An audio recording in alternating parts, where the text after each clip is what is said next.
বিগত দিনেও যখন যা দায়িত্ব দল বা সরকার দিয়েছিল আমি দায়িত্বের সঙ্গে নিষ্ঠার সঙ্গে পালন করেছি। এখনও যে দায়িত্ব দিয়েছে আমার মূল ফোকাস হচ্ছে মমতা বন্দ্যোপাধ্যায় চান হাওড়ার উন্নয়ন, সে হাওড়ার উন্নয়নের ধারাকে অব্যাহত রাখতে আমারও যতটুকু কন্ট্রিবিউশন দরকার আমি করব। দাদা আজকে চাইছে, আপনার নিজস্ব অভিমত কী এ ব্যাপারে? ঠিক আছে, মানুষ চাইছে, এটা তো খুবই ভালো করতে। আমি বরাবর মানুষের সাথে ছিলাম, আছি, থাকবো এবং মানুষকে নিয়েই রাজনীতি। আমি বারবার বলতাম যে রাজনীতি করি মানুষের সাথে, নিজের স্বার্থে নয়। সুতরাং মানুষ চাইছে, শুনে ভালো লাগলো, কিন্তু এবার আগামী দিনে দল যেটা ঠিক করে দেবে সেটাই হবে। আপনারা দেখছেন শিরোনাম ডিজিটাল। আমি বরাবর মানুষের সঙ্গে ছিলাম, আছি, থাকবো। মমতা বন্দ্যোপাধ্যায় আমাকে হাওড়ায় উন্নয়নের দায়িত্ব দিয়েছেন। আমি সেই নির্দেশ অক্ষরে অক্ষরে পালন করব।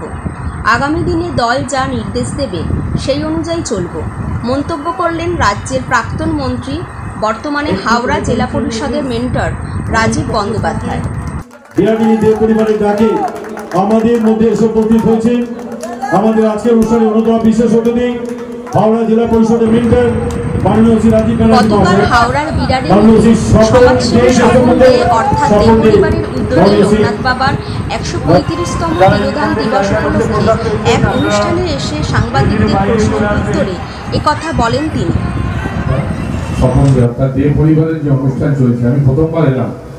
আমি প্রায় ২-৩ বছর ধরে স্বপনদা আমাকে আমন্ত্রণ জানান, কিন্তু হয়ে আসেনি।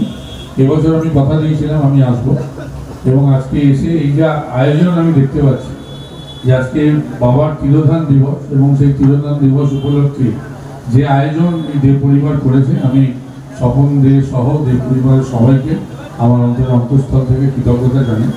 এবং আমি আবার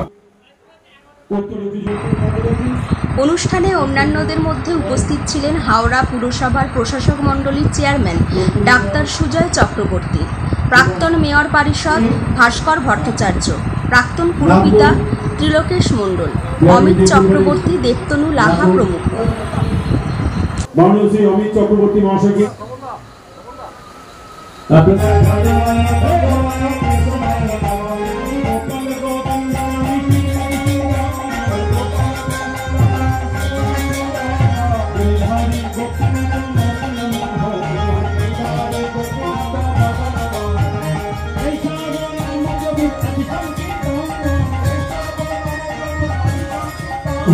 এরাও সকলে কিন্তু লোকনাথ ব্রহ্মচারী খুব বাধ্য ছিল।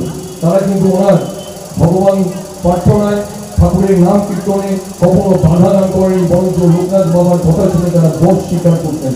তাই লোকনাথ ব্রহ্মচারী যুগে যুগে আসে না, কোনো একটা যুগে হয়তো এনাদের মতো মানুষের কল্যাণের জন্য এই সমস্ত অবতারের আগমন হয়। তাই আজকে ওনার তিরোধান।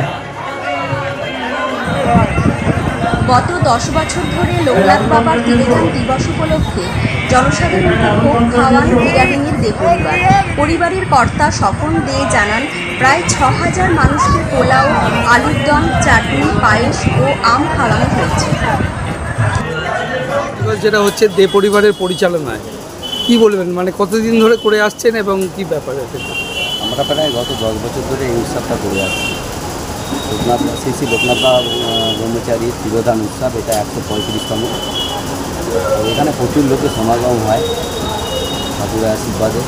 প্রচুর মানে আমাদের এলাকা ছাড়াও বাইরে থেকে হুগলি বলুন, এদিকে বাগনান ফাগনান থেকে প্রচুর লোক আসে বাবার প্রসাদ গ্রহণ করার জন্য। বাবার প্রসাদ গ্রহণের জন্য আমাদের কিন্তু কাউকে বলতে না, অটোমেটিক এত লোক কোথা থেকে আসে আমরা বুঝতে পারি। বাবাই নয় ছেলে পাঠিয়ে দেয়, আর সবাই অপেক্ষা করে এই ১ বছর বাবার প্রসাদ পাওয়ার জন্য। যাই হোক, এটা করে নিজেদের মনকে অনেক সান্ত্বনা দেয় যে না, কিছু একটা করলাম। বাবার উৎসব এখানে প্রত্যেকটা বাড়িতে ছোটো বড় সব মিলিয়ে হয়, প্রতিটা বাড়ি। তাও আমাদের এখানে মোটামুটি যথেষ্ট লোক আছে প্রসাদ নেওয়ার জন্য।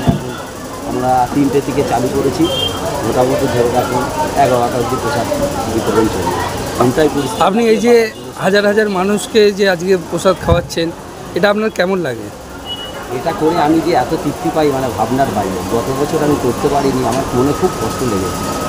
পারিবারিক একটু অসুস্থ ছিল, তার জন্য করতে পারিনি। প্রচুর লোক ঘুরে চলে গেছে যারা জানে, কিন্তু এবার আমার বউ সুস্থ হওয়াতে আমি এবারে করে আমি অনেক মানে সন্তুষ্ট। প্রচুর লোক আসছে, সব জানতে পেরে যায়, বাবাই পাঠিয়েছে। এছাড়া আপনার বাড়িতে ঠিক এই জায়গায় শারদীয়া উৎসব, হ্যাঁ, দুর্গা পুজো হয়, সেখানে কুমারী পুজো হয়, আপনারা তো জানেন, আসেন। তো আমাদের মোটামুটি 12 মাসে 13 পার্বণ আমার বাড়িতে পুজো হয়। আজকে কত মানুষ প্রসাদ গ্রহণ করছেন? 1006। কি কি থাকছে প্রসাদের মধ্যে? আজকের প্রসাদ থাকছে পোলাও, আলুর দম, পায়েস, চাটনি আর ফল বলতে আম, গোটা গোটা আম। আজকে আপনি এই এলাকাবাসীর জন্য কি বলবেন, মানে আজকের দিনে দাঁড়িয়ে? এলাকাবাসীর জন্য আজকে সবাইকে শুভেচ্ছা জানাবো। লোকনাথ বাবার উৎসব, সবাই সুস্থ থাকুক, মানে আগামী বছরে সবাই সুস্থ থাকুক, ভালো থাকুক। বাবার কৃপাতে আবার যেন এরকম সামনের বছর আবার সবাই মিলে উৎসবটা পালন করতে। আপনার নাম? পরিবেশের দায়িত্ব রয়েছে, যারা পরিবেশের দায়িত্ব রয়েছে, খেয়াল রাখো।